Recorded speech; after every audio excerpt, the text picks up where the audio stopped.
नमस्कार, झारखंड की खबरों में आपका स्वागत है। मैं हूं आपके साथ शैलजा त्यागी। तो कांके रोड स्थित सभागार में रांची जिला अंतर्गत सभी स्तर के पदाधिकारियों की बैठक आयोजित की गई। इस बैठक की अध्यक्षता केंद्रीय अध्यक्ष हेमंत सोरेन ने की। बैठक में संगठनात्मक विषयों पर चर्चा और संगठन के कार्यों की समीक्षा की गई। बैठक में केंद्रीय अध्यक्ष हेमंत सोरेन के साथ केंद्रीय महासचिव सह प्रवक्ता विनोद कुमार पांडे, सुप्रियो भट्टाचार्य, केंद्रीय सचिव अभिषेक प्रसाद सहित तमाम नेताओं और कार्यकर्ताओं ने शिरकत की।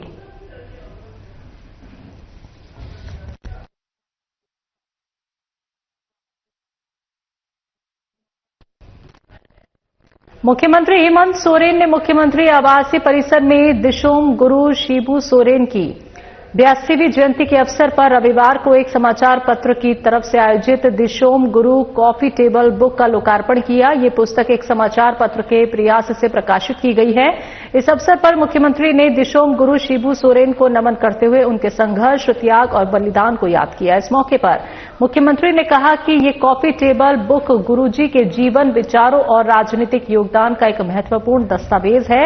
इसमें उनके संघर्षशील जीवन, जनसेवा के प्रति समर्पण और समाज उत्थान के लिए किए गए कार्यों का विस्तृत वर्णन किया गया है। मुख्यमंत्री ने आगे कहा कि राज्य की जनता इस पुस्तक के माध्यम से गुरुजी के प्रेरणादायी जीवन से जुड़ सकेगी। उन्होंने समाचार पत्र के सभी सदस्यों को इस प्रकाशन के लिए बधाई दी और नववर्ष की हार्दिक शुभकामनाएं भी प्रेषित की।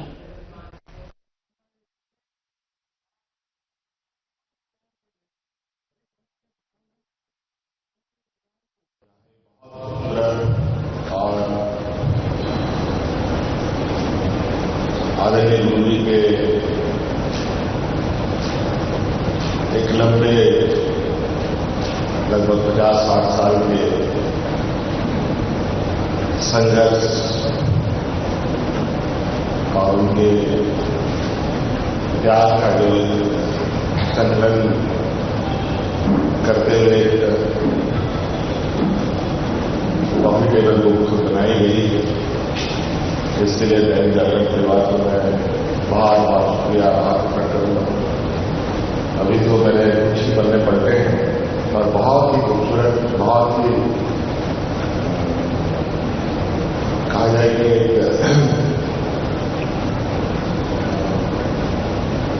ऐसा किताब बना जिसको लगभग आदरणीय गुरु जी के हर वो पहलू को छूता दिख रहा है। और इस किताब में सबसे बड़ा भूमिका राजीव रंजन जी का जो दुमका सही आता है और आदरणीय गुरु जी का एक लंबा कहा जाए राजनीतिक कार्यकाल संस्थान प्रोग्राम क्षेत्र में रहा है और उसको बहुत करीब से इन्होंने देखा है। आदरणीय गुरु जी का भी देखा है, आदरणीय दुर्गा सोरेन जी का भी देखा है। अब हम भी हैं, हमारे भी ये देखते हैं। और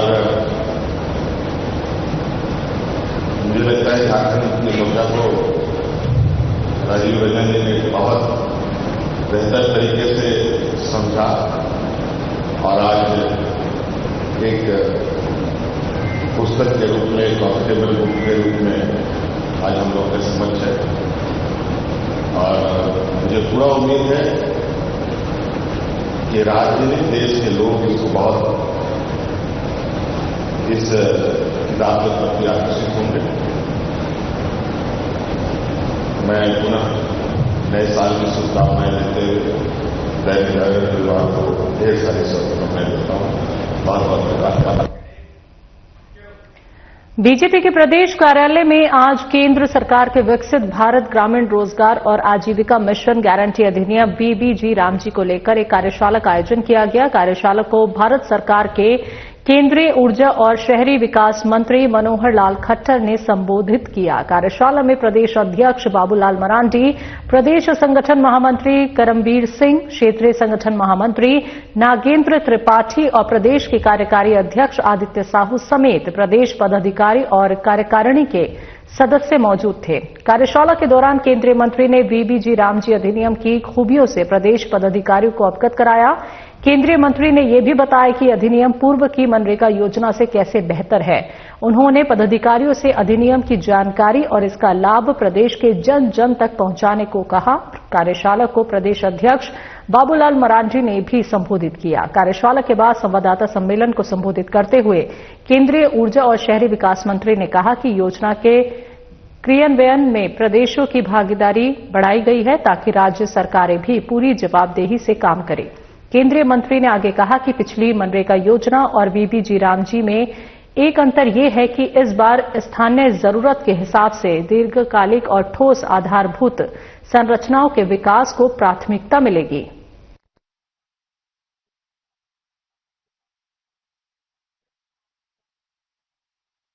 गांव के ग्राम सभा के लोग डिमांड के बाद वो फिर ब्लॉक में पहुंचेगी, ब्लॉक से जिले में पहुंचेगी, जिले से प्रदेश में पहुंचेगी, प्रदेश में उसका एक संकलन होगा। तो प्रदेश हर जगह पर समितियां होंगी, जिले में एक समिति बनेगी, प्रदेश में समिति बनेगी, केंद्र में बनेगी, सब चीजें ऑनलाइन होंगी। ऑनलाइन होकर कह सकते हैं कि इस गांव में इस चीज की आवश्यकता सबसे ज्यादा है, उस गांव में उसकी स्वीकृति दी जा सकती है, वो समितियां तय करेंगी। तो एकदम पारदर्शी तरीके से होगा, कहीं किसी का मैनुअल हस्तक्षेप या राजनीतिकरण नहीं होगा। सब मंजूरी मिलेगी। हाँ जी, प्रदेश स्तर पर अनुशंसा होगी, प्राथमिकता केंद्र तय करेगा। प्राथमिकता यानी सबसे पहले देश में हमने मानो शिक्षा पर सारा काम करना है। अच्छा, ये हर साल बदलता है। मानो हमें लगता है कि इस बार शिक्षा की आवश्यकता पर 1,51,000 करोड़ रुपया बजट इस बार बना है, ये अगले साल में बनेगा। अभी मोटा मोटा तय हुआ, डिमांड रखी गई है, वो लगभग जो डिमांड रखी गई इस काम के लिए हो जाएगा। रांची के अरगोड़ा स्थित लेक गार्डन हॉल में संगठन महापर्व सदस्यता अभियान सत्र 2024 से 30 को लेकर बैठक हुई। बैठक की अध्यक्षता नेता प्रतिपक्ष सह बीजेपी प्रदेश अध्यक्ष बाबूलाल मरांडी ने की। इस बैठक में नवनिर्वाचित बीजेपी जिला अध्यक्षों ने हिस्सा लिया। इस दौरान नए जिला अध्यक्षों का स्वागत किया गया।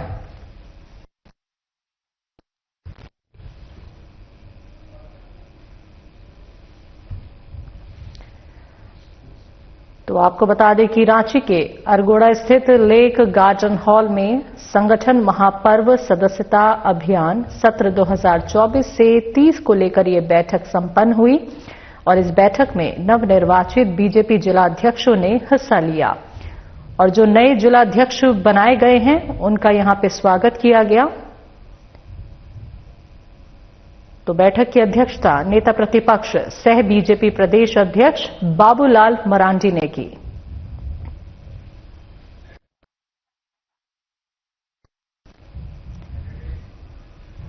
ध्रुवा इलाके से लापता अंश और अंशिका के परिजनों से मिलने केंद्रीय मंत्री अन्नपूर्णा देवी पहुंची।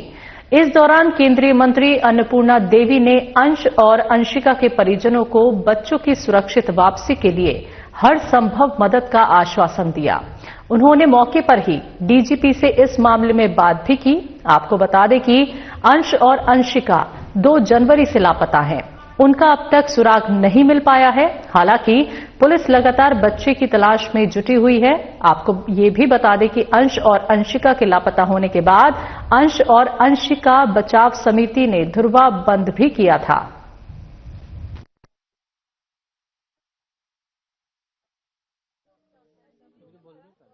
दुखद घटना है। एक 4 साल एक 5.5 साल बच्चे अंशु और अंशिका, मतलब आज 11वां दिन हो गया और जिस जगह पे हम लोग हैं आप भी देख रहे होंगे कि गाड़ी यहाँ तक नहीं पहुँच सकती।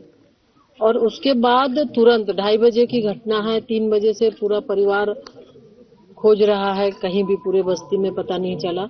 और कहीं न कहीं अगर पुलिस सक्रिय होती, पुलिस की लापरवाही की वजह से आज लग रहा है कि इतना दिन हुआ है, अगर पुलिस सक्रिय होती, लोग गए थाना में भी गए, थानेदार को भी कहे, लेकिन उन्होंने कुछ नहीं सुनी। बहुत विरोध के बाद फिर जाके वो 2 दिन बाद वो संज्ञान में केस को लिया। राजधानी रांची स्थित स्वामी विवेकानंद सरोवर बड़ा तालाब में स्वामी विवेकानंद के स्थापित भव्य और आकर्षक प्रतिमा पर स्वामी विवेकानंद जयंती के अवसर पर कार्यक्रम का विशेष आयोजन किया गया। इस कार्यक्रम के तहत उनकी प्रतिमा पर केंद्रीय मंत्री मनोहर लाल खट्टर, केंद्रीय रक्षा राज्य मंत्री संजय सेठ और उपस्थित अन्य के द्वारा श्रद्धापूर्वक माल्यार्पण और पुष्प अर्पित कर उन्हें नमन किया गया। इस कार्यक्रम के अवसर पर काफी संख्या में छात्र छात्राएं शामिल हुए और इस मौके पर केंद्रीय ऊर्जा और शहरी विकास मंत्री मनोहर लाल खट्टर ने भी स्वामी विवेकानंद के जीवन पर प्रकाश डालते हुए आज के युवा पीढ़ी से उनसे सीख लेने की सलाह दी। इस मौके पर केंद्रीय रक्षा राज्य मंत्री संजय सेठ ने कहा कि स्वामी विवेकानंद का जीवन हमें ये बताता है कि लक्ष्य बड़ा हो और उसके प्रति हमारा समर्पण हो तो परिस्थितियां चाहे कैसी भी हो, हम लक्ष्य को प्राप्त करते हैं। उन्होंने ये भी कहा कि भारत की युवा शक्ति ही भारत ही असली ऊर्जा है।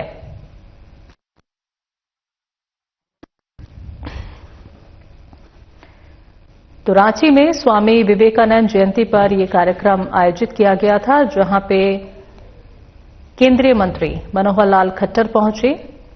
तो स्वामी विवेकानंद सरोवर बड़ा तालाब में इस कार्यक्रम का ये आयोजन किया गया था। स्वामी विवेकानंद को केंद्रीय मंत्री ने श्रद्धांजलि दी, उन्हें नमन किया। साथ ही आपको बता दें कि केंद्रीय रक्षा राज्य मंत्री संजय सेठ ने कहा कि स्वामी विवेकानंद का जीवन हमें ये सिखाता है कि लक्ष्य बड़ा हो और उसके प्रति हमारा समर्पण हो तो परिस्थितियां चाहे कैसी भी क्यों ना हो, हम लक्ष्य की प्राप्ति करते हैं।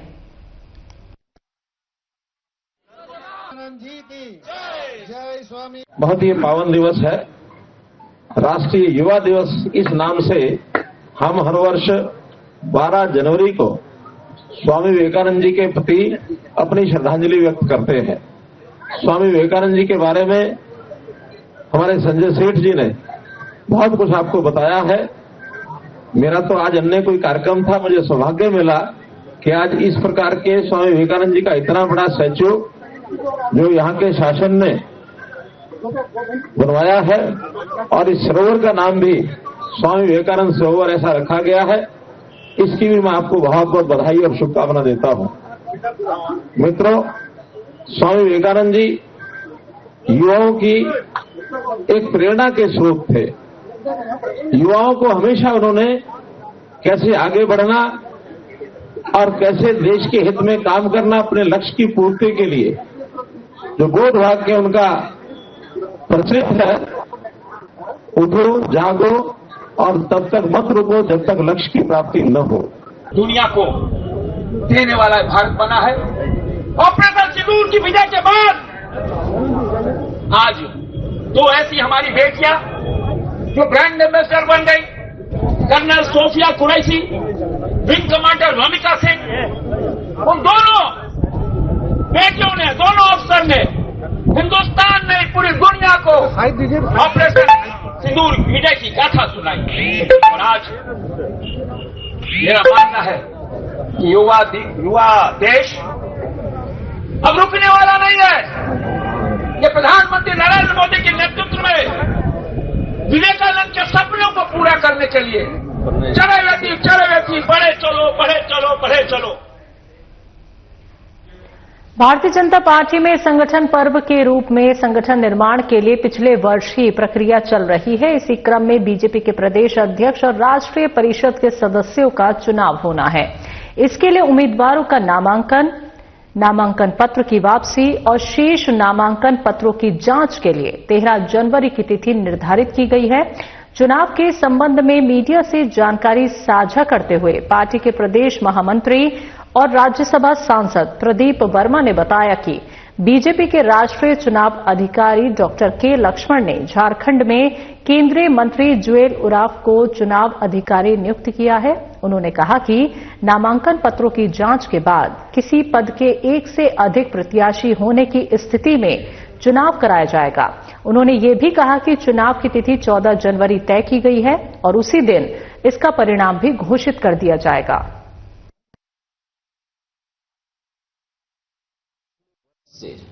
संगठन पर्व के रूप में संगठन निर्माण की एक व्यापक प्रक्रिया चल रही है।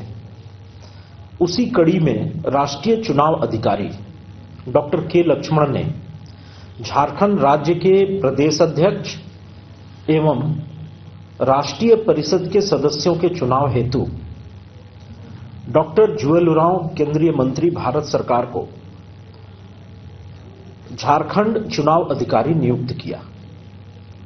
उनकी नियुक्ति के साथ साथ ही प्रदेश अध्यक्ष एवं राष्ट्रीय परिषद के सदस्यों के चुनाव की एक समय सारणी आज घोषित की जा रही है। कोडरमा जिला में नगर पंचायत डोमचांच के खिलाफ लोग गोलबंद हो गए हैं। साथ ही बैठक कर चुनाव बहिष्कार करने का लोगों ने निर्णय लिया है। लोगों का ये कहना है कि नगर पंचायत गठन के बाद बुनियादी सुविधाओं के अभाव और लोगों पर लगाए गए अत्यधिक टैक्स कहीं से ज्यादा उचित नहीं है।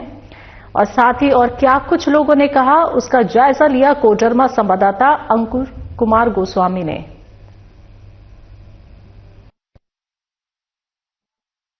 एक तरफ जहां मौसम लगातार ठंड बढ़ती चली जा रही है, दूसरी तरफ नगर निकाय चुनाव को लेकर घोषणा भी हो चुकी है। वहीं डोमचांच की यदि बात करें तो डोमचांच की जो जनता है वो कहीं ना कहीं नगर पंचायत डोमचांच चुनाव का बहिष्कार के तरफ बढ़ती हुई नजर आ रही है। चूंकि जिस प्रकार से सरकार के द्वारा अप्रत्याशित होल्डिंग टैक्स में वृद्धि कर दी गई है, उसको लेकर यहाँ के लोग त्रस्त हैं। यहाँ के लोगों का साफ तौर पे कहना है कि यहाँ पे रोजगार के साथ साथ कई प्रकार की जो हम लोगों को के बीच सुविधाएं मिलनी चाहिए थी, वो सुविधाएं नहीं है। लगातार यहाँ के लोग पलायन कर रहे हैं, रोजगार के अभाव में बाहर जा रहे हैं। तो ऐसे में कहीं से भी इस प्रकार से अप्रत्याशित तौर पर होल्डिंग टैक्स की वृद्धि जायज नहीं है। लगातार लोग विरोध कर रहे हैं और आज एक सर्वदलीय बैठक का भी डोमचांच कालीमंडा में आयोजन किया गया था, जिसमें काफी संख्या में आप मेरे पीछे देख सकते हैं कि बुद्धिजीवी लोग, आम लोग के साथ साथ कई पार्टियों में योगदान भी दे चुके और झारखंड आंदोलनकारी भी हमारे साथ मौजूद हैं। इन तमाम मुद्दों पर बात करने के लिए सीधा रुख करते हैं, उनका जानते हैं कि क्या कुछ आज की जो बैठक हुई सर्वदलीय, क्या कुछ उन्होंने निर्णय लिया है। सर, क्या कुछ है आज बातें हुई हैं, क्या कुछ निर्णय लिए गए हैं आज बैठक में? देखिए, सभी 14 वार्डों को मिला के एक सर्वदलीय बैठक का निर्णय पूर्व में लिया गया था कि सर्वदलीय बैठक बुलाई जाए। तो प्रचार करके आम सभा हम लोग करवाए हैं, एक बैठक ही नहीं, आम सभा थी। और इसमें बहुतायत संख्या में लोग उपस्थित हुए। सबों का एक ही मांग था कि हम लोग को नगर पंचायत का व्यवस्था और होल्डिंग टैक्स से मुक्ति चाहिए। तो ये जो है सो आप नगर पंचायत डोमचांच की जो जनता है उनकी राय सुन रहे थे। कहीं ना कहीं साफ तौर पर इनका कहना है कि जिस प्रकार से सुविधाएं मिलनी चाहिए, हमें सुविधा नहीं मिल पा रही है। भारी भरकम हम लोगों पर टैक्स का बर्डन डाल दिया गया है, जो कहीं से भी जायज नहीं है। ऐसे में हम लोग जो प्रत्याशी मैदान में आए हैं, चुनाव लड़ना चाहते हैं, वे लोग हम लोग का सहयोग करें और चुनाव का जो है वो बहिष्कार करें। अब ऐसे में देखना होगा कि आने वाले दौर में चुनाव का जब वक्त और नजदीक आता है तो उन प्रत्याशी जो चुनाव मैदान में आ रहे हैं वो आखिर क्या कुछ कदम उठाते हैं। अंकुर कुमार गोस्वामी, साधना प्लस न्यूज, कोडरमा। बात करते हैं अगली खबर की। जमशेदपुर प्रखंड मुख्यालय परिसर में पार्क और लोगों को बैठने की व्यवस्था की मांग बीजेपी नेता संदीप शर्मा ने जिला प्रशासन से की है। बीजेपी नेता संदीप शर्मा ने कहा कि दूर दराज से लोग जमशेदपुर प्रखंड मुख्यालय अपने अपने काम से आते हैं और घंटों खड़े रहते हैं, जिससे लोगों को काफी दिक्कत और परेशानी होती है। यदि खाली जमीन पर पार्क और बैठने की व्यवस्था हो जाए तो लोगों को राहत मिलेगी।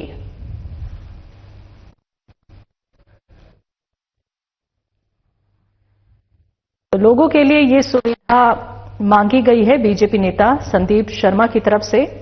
उन्होंने कहा है कि दूर दराज से लोग जमशेदपुर प्रखंड मुख्यालय अपने अपने काम के लिए आते हैं और कई घंटों तक उन्हें लाइन में लगे रहना होता है, खड़े रहना होता है। तो अगर खाली जमीन है तो यहां पे बैठने की व्यवस्था कर दी जाए, जिससे लोगों को परेशानियों का सामना ना करना पड़े।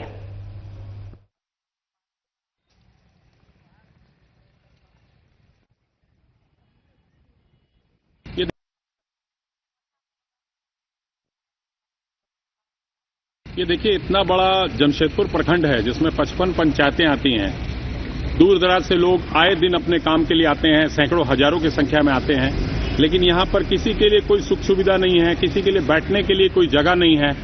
इतना बड़ा एरिया है लेकिन गंदगी का अंबार लगा हुआ। क्यों ना यहाँ पे एक पार्क बनना चाहिए जिससे कि लोग आए और साफ सफाई भी हो और लोग बैठें, अपने काम के दौरान जो समय लगे उस समय को वो यहाँ पर बिता सकें और उनको आराम मिले। दूर दराज से आते हैं, दिन भर बैठना पड़ता है, काम नहीं हो पाता, शाम तक दूसरे दिन फिर आते हैं। तो यहाँ पर अगर एक पार्क बने और ये स्वच्छ हो, वैसे भी हमारा स्वच्छता हमारे पूरे देश में चल रही है, उसके अंतर्गत अगर स्वच्छ भी हो तो बहुत अच्छी बात होगी।